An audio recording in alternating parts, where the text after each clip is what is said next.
What's up? Welcome into the Flame Central podcast presented by OrthoVirginia. Oh shoot! I just dropped my. No, we're off to a rough start. Sorry, This is weird. It's a Friday.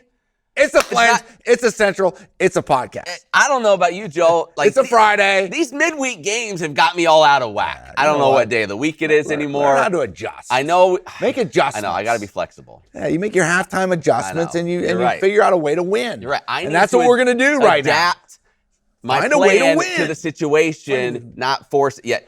Listen, first off, I want to apologize. We told you we would have a podcast on Thursday this week. Did you really say that? Yeah. I completely forgot that I was booked up completely yesterday and didn't have time. So I apologize for that. So we're here on a Friday. We're going to be back, I believe, on a Wednesday next week, right after the Tuesday game for Liberty against New Mexico State. Booked up. You were making snow cones. Yeah, with the right. kids. We were just hanging out. Yeah, whatever. Is Liberty back? Is that where we start, Joe? I'm getting text messages from Joe. Please don't. Liberty's back. Oh no. Joe's like, this is for the haters. I've told I you did all not along. say that. Those are just direct lies. No, but Liberty wins at UTEP 19-8. I'll tell you though, after that first Liberty drive, first quarter, 12 plays, 94 yards, I think a lot of us were thinking, like, man, whatever took place during that kind of semi-bye, like, they figured some stuff out. Yeah. Like, there were some explosive plays. They got the ball in the hands of Juju Gray a couple of times. And you're like, okay, some things are working here. I guess my question for you, Joe, would be, what did you see in the fast start? And then after that, it kind of looked like what we had seen for most of the year. What did it look different to you early on? Yeah, I mean, I was really encouraged by the two things that kept popping in my mind as you watched the game start was there was a rhythm to it. Yeah, for sure. Right? Like there was a rhythm to the play calling. There was a rhythm to the execution. And you saw that sort of unfold and open up and you're like, oh, okay. Like and it can carried on, like you were saying, okay, they're getting in the ball, they're getting the hands into the ball, the ball into the hands of the guys that we thought were going to be the playmakers this year, right? And so you're like, okay, we're heading on the right direction. And then, I mean, I think I did text you that, like, okay, this looks like this is what it's supposed to look like. Yeah. I still think as the game progressed on, you started to see the weaknesses of where they're weak, what we've talked about. Yeah. Begin to show themselves more in the offensive line, especially. And then you felt that it fell flat offensively. Now, with that being said, while watching the game, I never felt threatened by UTEP from our defensive side. No. Right? I think, like, to me, one of the most encouraging things about this Liberty football team, I'm going not bold prediction. I'm going bold statement. This is early bold statement. We're a little early in the show for a bold statement. It's a bold statement. It's not a bold prediction. It's a bold statement. My bold statement is that I think this Liberty defense is unquestionably the best defense they've had since they've been here. In the Chadwell era. In the Chadwell era, right? Okay. And maybe even going back further. Well, I mean, there are some pretty good defenses during Hugh Freeze, and they stopped some good teams. So I'll stop there. Yeah. So but during the Chadwell era, I think this defense is playing like you always felt they were in control. Now UTEP's not very good. No, they're not very good at all. They are probably the worst offense, including even Maine, that Liberty has seen this year. So they're not good. But when you go back and you start looking, like, I don't think Liberty fans quite recognize how good Old Dominion is offensively. No, like that is from sources within. Like that was one of the best offenses. Outside of Oregon. And if you don't force 3 red zone turnovers, that game could look a whole lot like they were there knocking on the door a number of times. The defense got a huge stop. But they did. Like they made the plays and they did. So I think the hardest part of what Liberty has to deal with right now is that this defense is playing lights out. Like UTEP shouldn't even have scored. They were on the verge of getting a goose egg. This defense playing lights out. The hard thing is, man, if the offense could just contribute enough And I don't know if, as we move forward, you hope it is. Yeah. But when you're 19 points and then I think it's 4 straight games now under 20 points. Yeah, you can't survive. Yeah. You can't survive in 2025 college football scoring under 20 points. No. Can't do it. Jay Billingsley, how about his game? I'm gonna tell you what, he saved Liberty's bacon in this ball game, didn't he? 4 field goals. There's no doubt because what's been the Achilles heel for scoring points. A big part of it is that we have no field goal kicker. Right. And so when Jay Billingsley hit was 52-yarder, I think it was around 50. 50-yarder, so he hit a 50-yarder, right? Yeah. First thing I thought is Charles and Shea Billingsley got to be proud of that. I Charles teaching him in the backyard. Charles in the backyard, just spending quality time with him. Charles Billingsley's a heck of a guy. Shay, his wife, they just did a fantastic job just raising that kid to be a kicker. Right. It's all paying off now. Clip this off. Proud. Please clip this off, and I will send it to Charles. I have no relation as far as There's no relation, but it is fun. Yeah, I did text you that. Joke. Yeah, you did. You did text me that. Charles got to be so proud. Shay got to be so proud of that kid. But listen, and his first field goal was 27 yards, and that thing was awfully close. If you miss that, right, then you're not taking. Then that puts you into doubt if you're Jamie Chadwell the rest of the game, and it changes the whole complexion of it. But he didn't. He got it in there. Ends up making 4 of 5. That was huge. I want to say this, so Liberty moved the ball, right? They got points, but they were field goals. They weren't able to put it into the end zone after that first drive. You could look at this 2 ways. You could look at it as, well, they're moving the ball.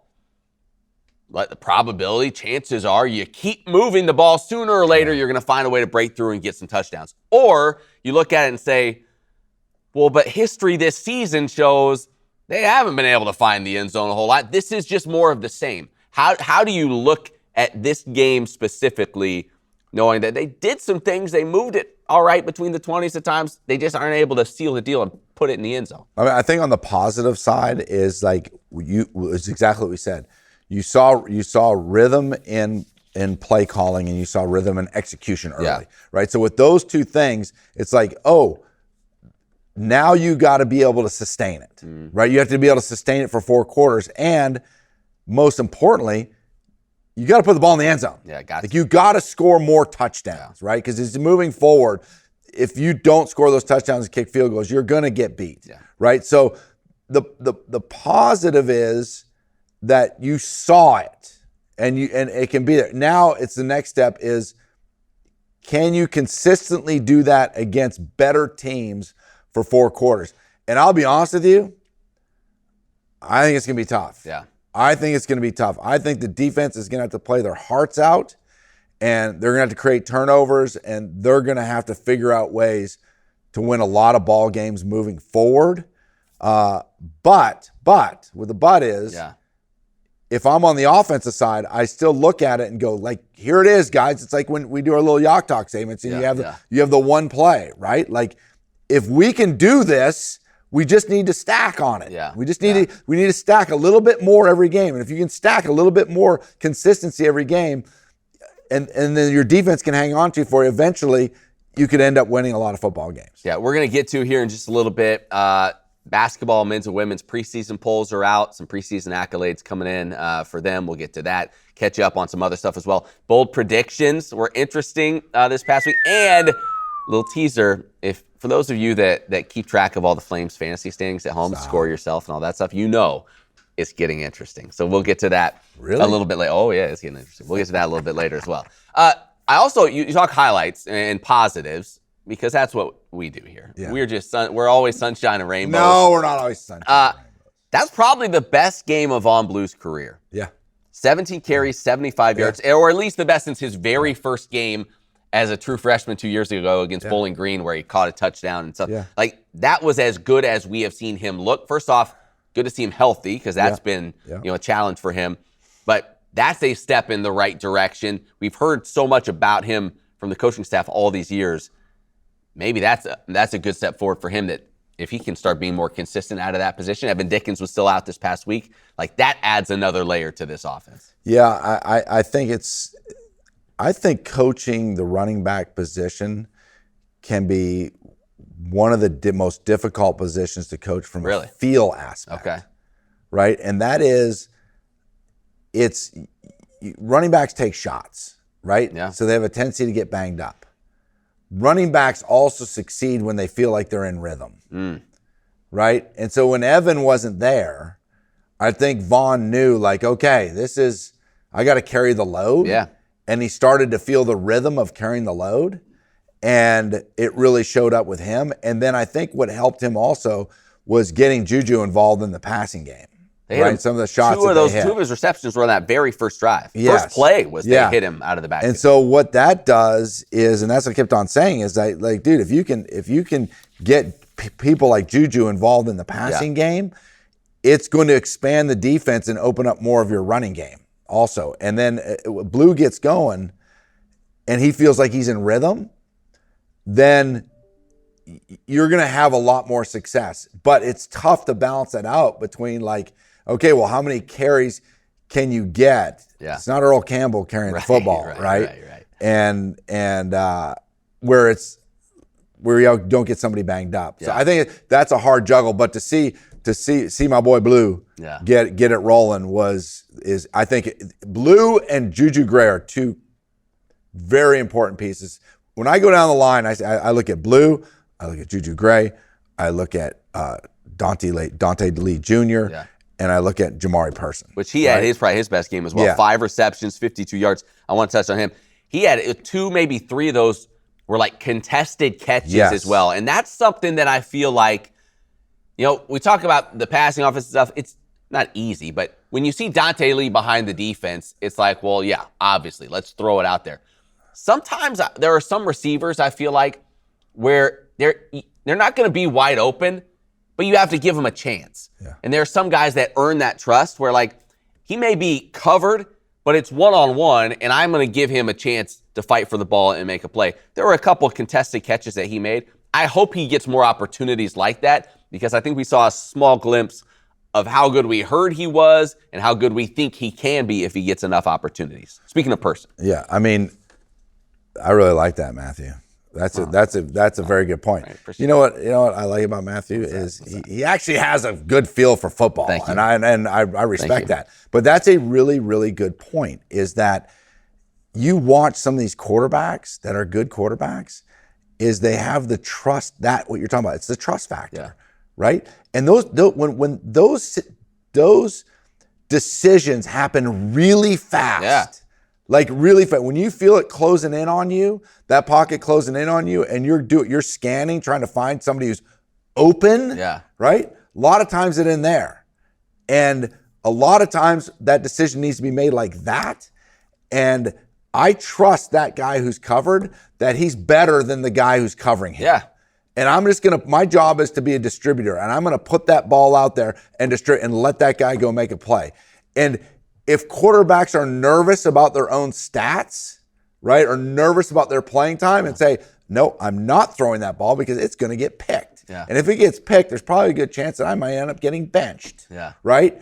So I'll take the sack and live to survive the next play. But when you can find that 1 or 2 receivers that you're like, dude, it's a tight window, I'm throwing in there, and I trust my guy, I'm gonna let him go make a play, that's when you start having some success. Well, and being you spent your whole career pretty much as a receiver, like, you're saying, just give me a chance. Yeah. You know what I mean? Like, if it's one-on-one, like, give me a chance. Like, you're probably telling, at worst, I'm going to be able to knock this thing down. You know what I mean? But, like, give me a chance to make a play and do something. And as you said, like, you're not always going to get those easy throws throughout a game. You may get a handful of them, but at some point, if you're going to be an effective offense, you're going to have to take some level of chance and trust your guys to make a play. I used to always tell, when I was playing, our quarterbacks, whether it's high school, college, or professional, it was always, listen, just get it out there. Yeah. It's my job to go get it. Yeah.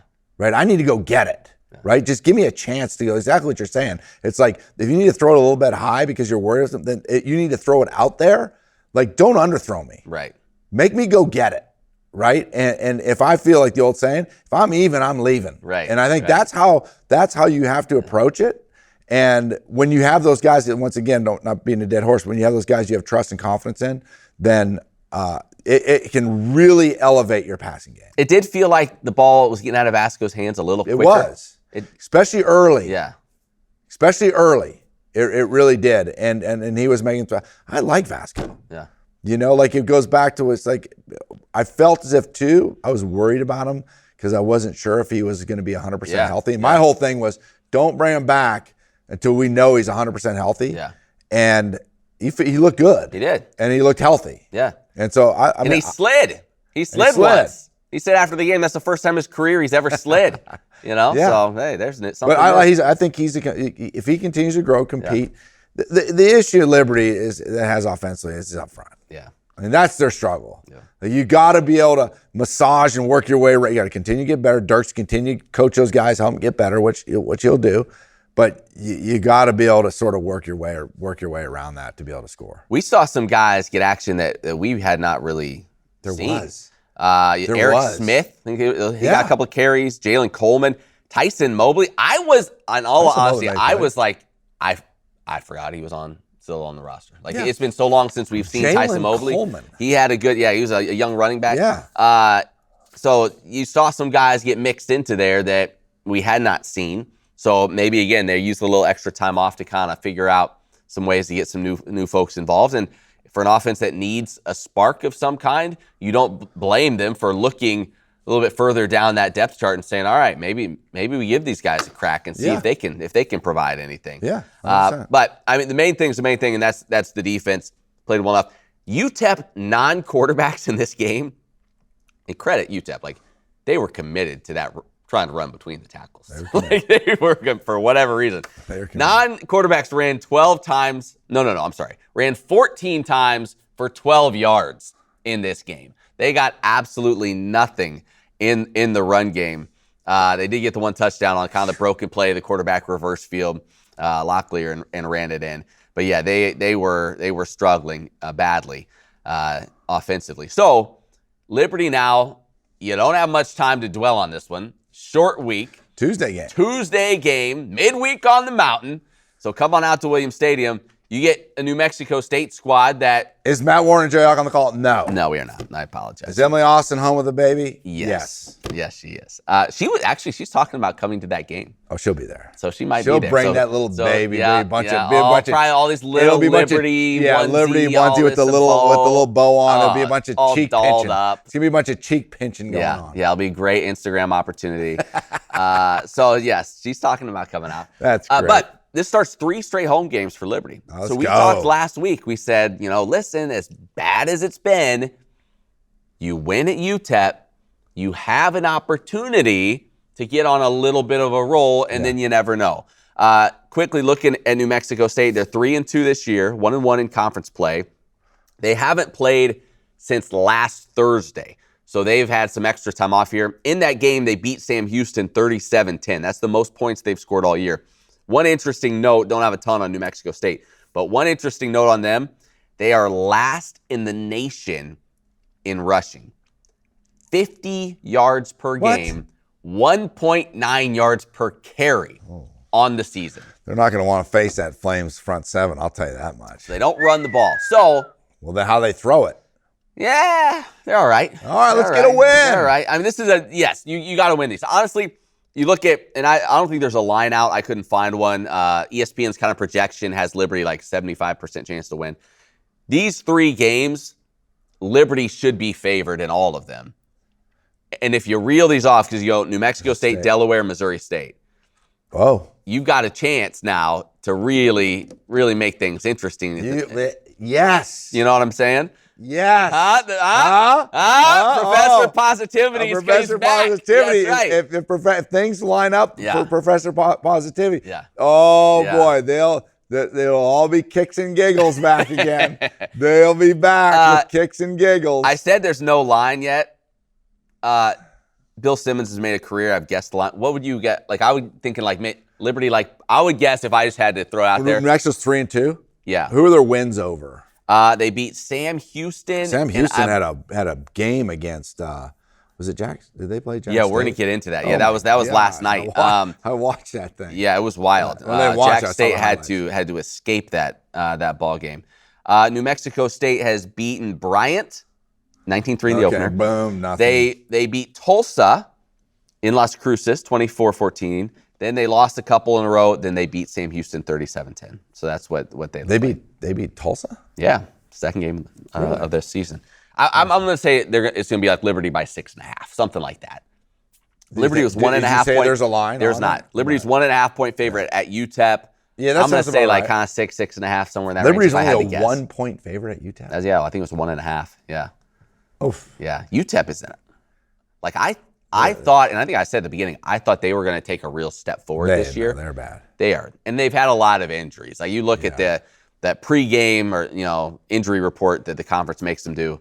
It was like 15 guys that are out. So they've had some injuries, but yeah, it was really and I like really Scotty bad. Walden. Yeah, no, I did too. But yeah, it's rough. All right, so you talked about the conference. Let's run through quickly the scores from here this week in Conference USA, because then I want to get into like this could get very interesting potentially. So Missouri State on Wednesday beat Middle Tennessee on the road. Middle Tennessee is not good. They're bad. 1-5 on the year, 0-2 in conference play. Missouri State's 3-3 now. Missouri State's not bad. 1-1 in conference play. Yeah. Like they're tough. I saw some highlights from them. Yeah, and that was with I believe their backup quarterback in that game too.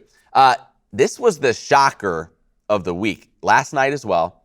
Louisiana Tech goes on the road to Kennesaw and gets beat 35-7. Unbelievable. Like Louisiana Tech had moved in to be the favorite in the league. They got stomped. Yeah.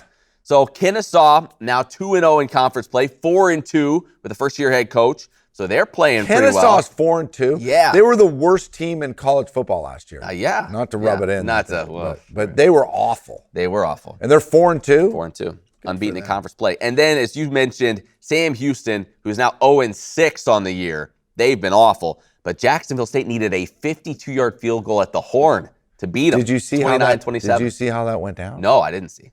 I caught like highlights, but it was pretty early in the morning. I hadn't had my coffee yet, so I was a little groggy. So take us all with a grain of salt. So take us a grain of salt. But I believe that this kicker had never really kicked anything major in his life, right? And his range was like maybe 50 at the most.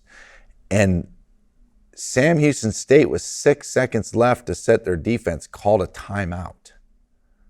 Right, and then Jack State was like it was going to be like a 58-yard field goal. Yeah, and there were 6 seconds. So Jack State's like, oh shoot, let's go ahead and run a play. Let's go ahead and run one more play. They changed their mind. They ran one more play. They ran a quick out, picked up like 6 yards. You're right. 5 seconds left, and they got to it. Yes. And then a 5-yard quick completion made it a 52-yard kick. Made a 52-yard kick, and the guy like barely made it from 52. That is unbelievable. Like what a terrible idea. Like you gave them the opportunity to run that one more play, and it cost you the game. When somebody's making a bad decision, don't give them time to rethink it. Yes. So with that, you take a look at the conference. You have Western Kentucky 3-0, Kennesaw State, Jacksonville State 2-0. Everybody else has at least one loss. Okay.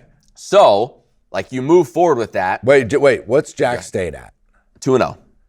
They're 2. Okay, yes, because they won that. Kennesaw's 2-0. Western Kentucky's 3-0. You look at Western Kentucky and what they have. We don't play Western Kentucky. We do not play. But they have at Louisiana Tech, and they close for a second year in a row at Jacksonville State. Yeah. So those are 2 games. By the way, that Jacksonville State game is a week after they go at LSU. So we'll see how they come out of that game. But so those are 2 games that you would say are losable, certainly. The rest of their schedule, I mean, FIU, Middle Tennessee, New Mexico. That's what I'm saying is that but those 2 games are definitely in play. Kennesaw State, we talk about them being 2-0. Liberty does get them. They closed the season against them. But again, that could end up being a huge game. They still go to Jack State as well. So yeah, like there's still a lot to be determined in this league is all I'm saying. Yeah. And based off what we've seen, there is no great team in this league. Correct. I mean, even like we talk about Western Kentucky being 3-0 in the conference. You look at their conference wins by 3 over Delaware, by 5 over Missouri State. So they got boat raced by somebody good. Toledo smacked them. That's their one loss, 45-21. Like Toledo. So there's no great team in this conference. I'm not even sure there's a lot of good teams. There's just a lot of teams. And so I think Liberty, again, 1 week at a time, but you can climb your way right back into this thing. You are not out of this, despite what happened in non-conference play. Like that positivity? I love it from you, especially. I mean, I didn't feel it coming. And just remember, folks, when it all goes down, just tell your family, tell your friends, tell your foes. Yeah. I heard it at Yacht Talk first. That's true. You've been saying it. We will see. I mean, it's definitely out there. But here's what I want to happen. You guys score more than 20. If it doesn't happen, then the fan base has their full permission to just rail me. Oh, good. You can have at it. Yeah. Yacht Talk doesn't know what he's talking about, blah, blah, blah. That's fine. Yeah. I'm okay with that. I'm okay. Totally. I'm good with your opinion. Totally. All right, let's move on to basketball. Can we do that real quick? Yeah, it's a basketball team. I saw that. Big news here this week. They unveiled the preseason polls and awards in Conference USA. The Liberty men picked to win the conference again this year. 11 of the 12 first-place votes going to Liberty. Kennesaw State after them, and then after that, I mean, no one knows after that. Those are the two that were expected to be at the top of the conference. Are we going to say something? Yeah. Hey, Richie. Hey, Richie, do they hand out the trophies in the preseason? Huh? Oh, yeah. I could see you guys just walking around practice, strutting your turkey feathers all over the place because we're preseason number 1. Give me a break. What a joke. Yeah, we did. Get in there and fight. Yeah, so yesterday, part of the reason we couldn't do the press conference. Richie's going to love that. We were taping this for Conference USA, this massive preseason You had to do the whole conference. Shebang. So me, Paul Nazian, Kelly Deo, we talked to every head coach on the men's and women's side. They gave you a lot of good It was a ton. Yeah, they gave us a lot. But that's what I said to Richie. I'm like, I know this is a big accomplishment for you. You put a lot into the preseason poll. And he's like, oh yeah, really? Yeah, he could not care less. But preseason. That's great to know that they have that level of talent where people who are, obviously preseason polls don't matter. Right. But they're still judging rosters and basketball talent. Sure. And to feel that Liberty is at the top of the heap. Yeah. And knowing that you have Coach McKay leading the program and he has the ability to put a team together. And keep them together is, and like you look at the pieces of puzzle, like the key piece of puzzle that are coming back. Yeah.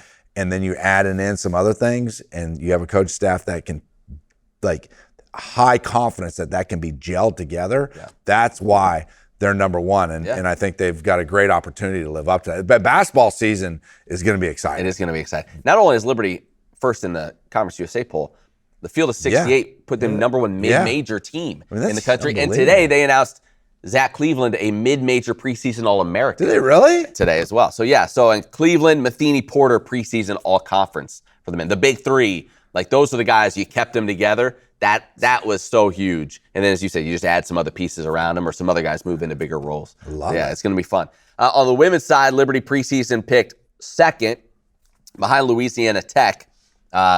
Louisiana Tech, like one of the only teams that brought back like everybody. Liberty did lose a ton and some legends in their program, but bring back some young players they think will be good.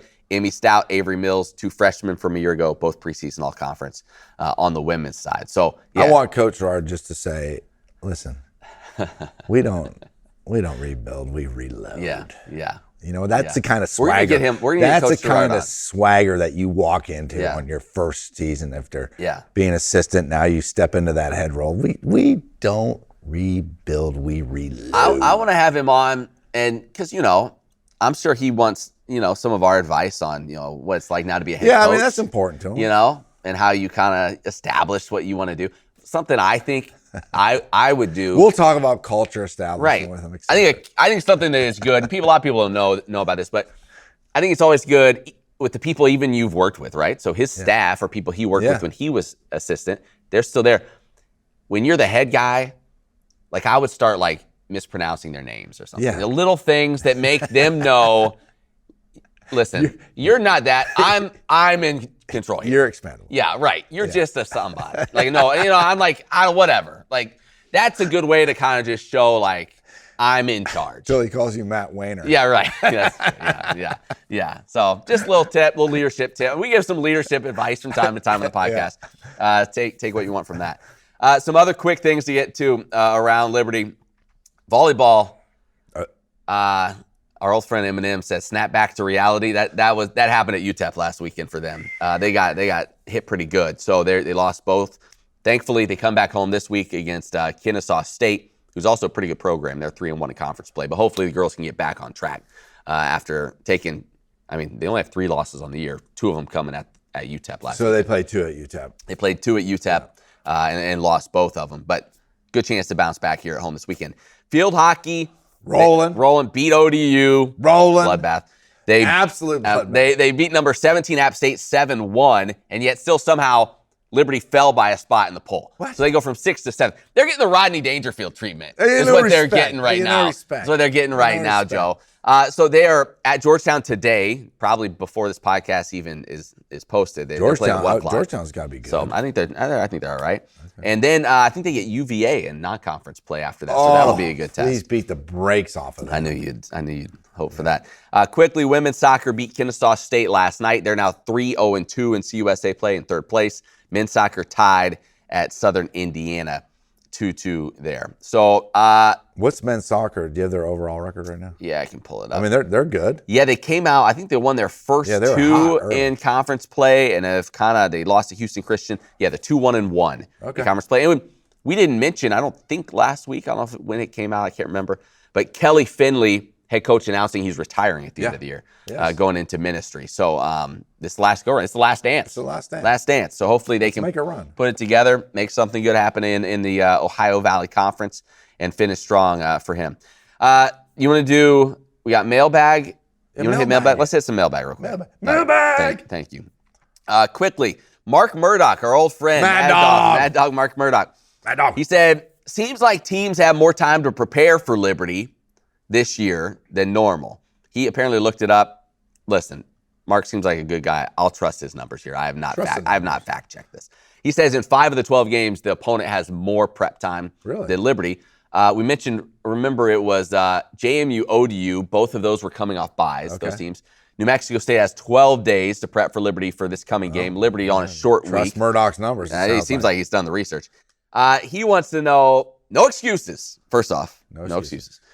But what challenges does that prevent or present for a coaching staff?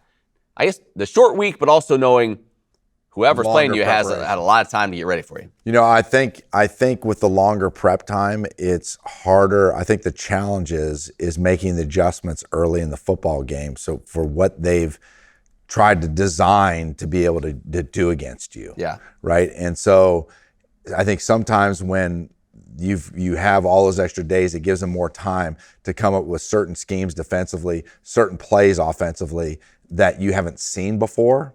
Yeah. And so the hard part is making sure that you have it covered. And then if they in general try to run something different, is how are we going to adjust to that on the fly?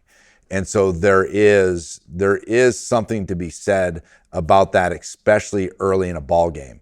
Because you can make preparations and you can have more time to prepare more plays, but ultimately after you get through it, you are going to be who you are, right? Just because you had a few extra days to prepare. But what it does hurt you from the aspect of, okay, they've got more time to prepare. They can design X, Y, and Z to that you're not ready, that you may never see. Maybe it's just 1 or 2 explosive plays, and that could be the difference. That you've never seen before, right? And then it's being able to make the adjustments to that. So I think the adjustment part of it on the fly is the most difficult thing to deal with. Other mailbag question comes. I hope that answers your question. No, that was fantastic. I thought you did a great job breaking buddy. that down. That was really strong. I'll cut that off and we'll save that one.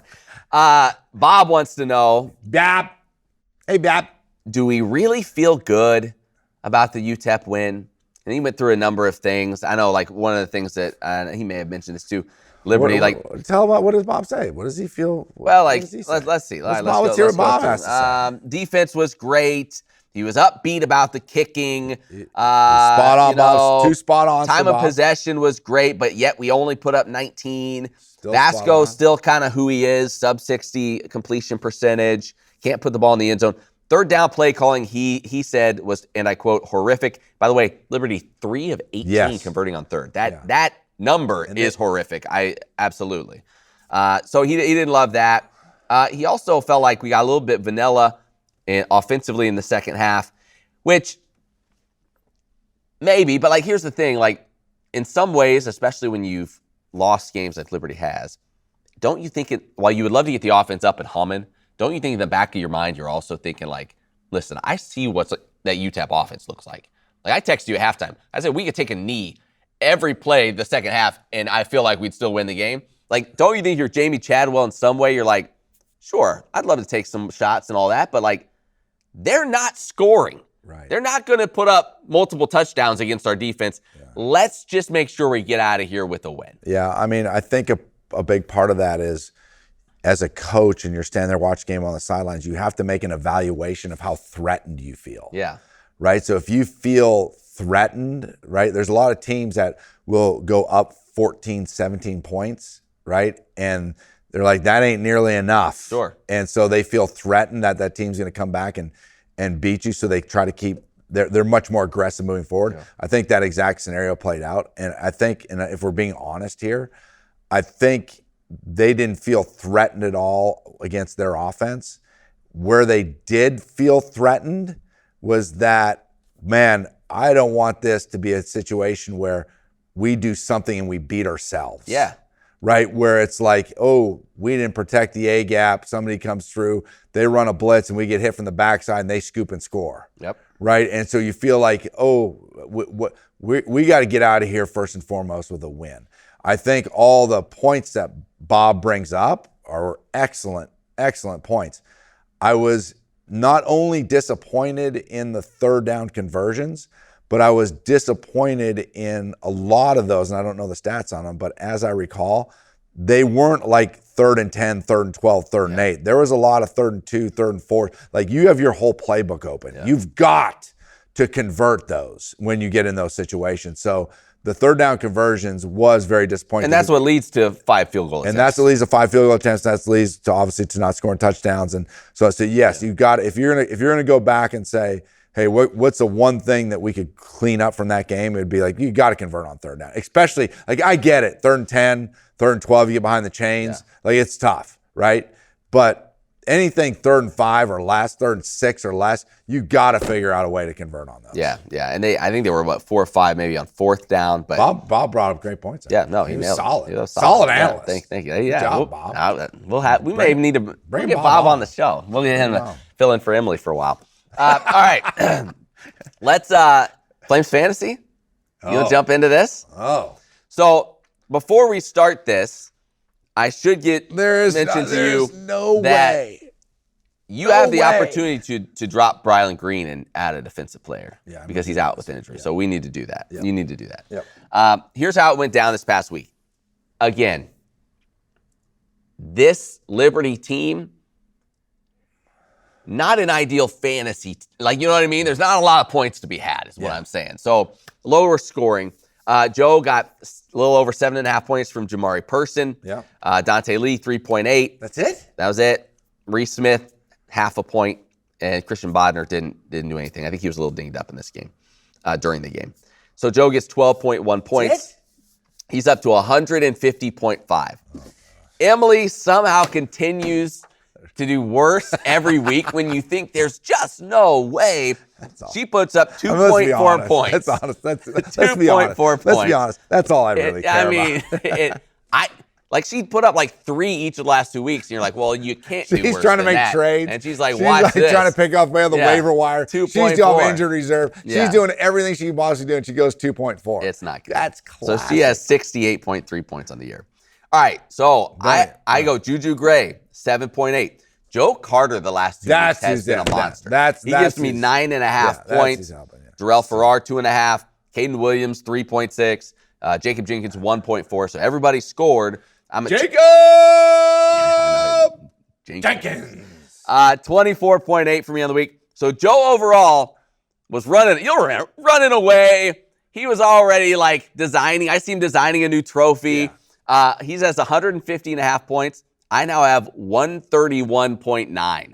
So that gap, is closing. You got to lock back in. I got to get locked in. I thought I was the rabbit. Right now, there's the rabbit. We still got half a and I was season taking left a nap. I did my laps, and I'm taking a nap, and little turtle Matt. Yeah. Little turtle Matt just keeps chugging along. Steady. He's slow and steady. Just taking a nap. Yeah, I'm Joe taking takes a his nap. foot off the gas pedal. No, it's time to get back on the track. All right, we've got a good one going. All right, so that's the way that goes. That has certainly tightened up. Lastly, before we go, because I forgot about this on the last podcast, we forgot to do bowl predictions. Again, all these midweek games, it throws everything out. So Emily's not here. She's a crack She's supposed producer. to keep track of this stuff. She's a crack producer. You're running this thing like off the hip. Duct tape, and it's bad. Duct tape. Yeah, I'm just barely keeping my head above water. We did make predictions after the podcast. We sent those to our friend Jeff Snell. Yeah. So we had official predictions. Here's what they were. Snell you later. Joe had Liberty 28-14. Okay. I had Liberty 20-16. Oh, Emily had 24-10. Oh. So Emily won the week. Did she? I got second. Joe third. Jeff Snell said, historically speaking, which we now have enough data. And we know he's in the We have enough data of our bold predictions now to know this, that your prediction would have won most weeks because you were close enough. Not this week. Yeah, unbelievable. We have been, I'm telling you, how finely tuned we have been to this Liberty team this year. It's been pretty wild. So overall standings, I have 6.5 points. Emily 4, Joe 1.5. Joe wants to win the fantasy trophy. Yeah, you can't divide focus here. So with that in mind, let's finish up with bold predictions. I literally just got them texted to me a few moments ago from the go-between for Emily Austin. Emily has the go-between? Her assistant sent me her pick. So I'll start with her. We'll start with her. She's taking Liberty to beat New Mexico State 34-31. Whoa. On a Jay Billingsley game-winning field goal, and then Charles Billingsley leads in the singing of the alma mater. So that's how that goes. Unbelievable. 34-31. I will take Liberty 27-17. We're expecting an offensive explosion, apparently, as we're both going over 20 points on our Liberty score. 27-17, Liberty gets the win. I'm going to go, I feel like, and this doesn't sound bold, but Jamari Person hasn't gotten in the end zone yet this year. That's unreal. He's getting in the end zone this week. So I know that's not the most bold thing in the world, but the kid likes getting in the end zone this week. Get him a TD. All right. What do you got, Joe? 20-10 Liberty. 20. So you're on with that. You're sticking not confident enough to go over 20 just yet. No, you think we're going over 20? I don't know. No. We're not going over 20, but the defense is good. I'm going to win this one. Yeah. This one's almost too easy. Okay. And then my bold prediction will be I'm going to go with that's my boy Blue for 2 TDs. Blue, 2 TDs. Good. All right. Yeah. I think that'd be the first time he gets in the end zone this year. Has he not gotten in the I don't think so. That just says we have not gotten in the end zone a lot. I mean, actually, it's funny you asked that.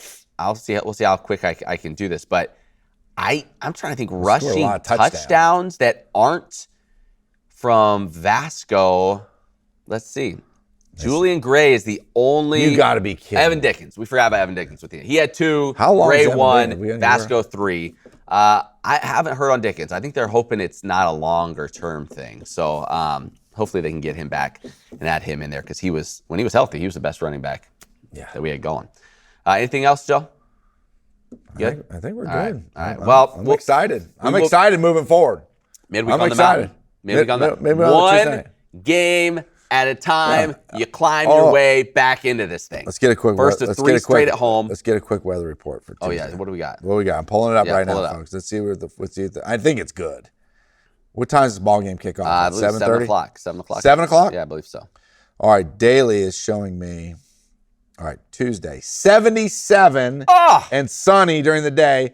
It's gonna get a little nippy at night. Oh, bring a jacket. Bring a jacket. Bring a sweatshirt. Bring a 51, and then just get you a little coffee. That's football weather. That's perfect football weather. That's perfect football. 51 Come on degrees. out So Tuesday. it'll probably be in the high 50. It'll start in probably the 60s. At game time. Then it'll knock a little chill down. Yeah. And it's great. It's perfect. Great. I do want credit before we go, just for the fact that I did not bring up anything about the whole Bill Belichick situation. What's going on? So I hope I get credit for that. Yeah, that's good. I was trying to be. That's a good situation. teammate. I'm a good teammate. Situation that I'm going to. A lesser man might have brought that up. I did not. So I just want to make sure everyone is aware of that. So, hey, thanks so much for watching. Again, we plan on being here Wednesday next week. We hope. After that, we get back to a normal schedule.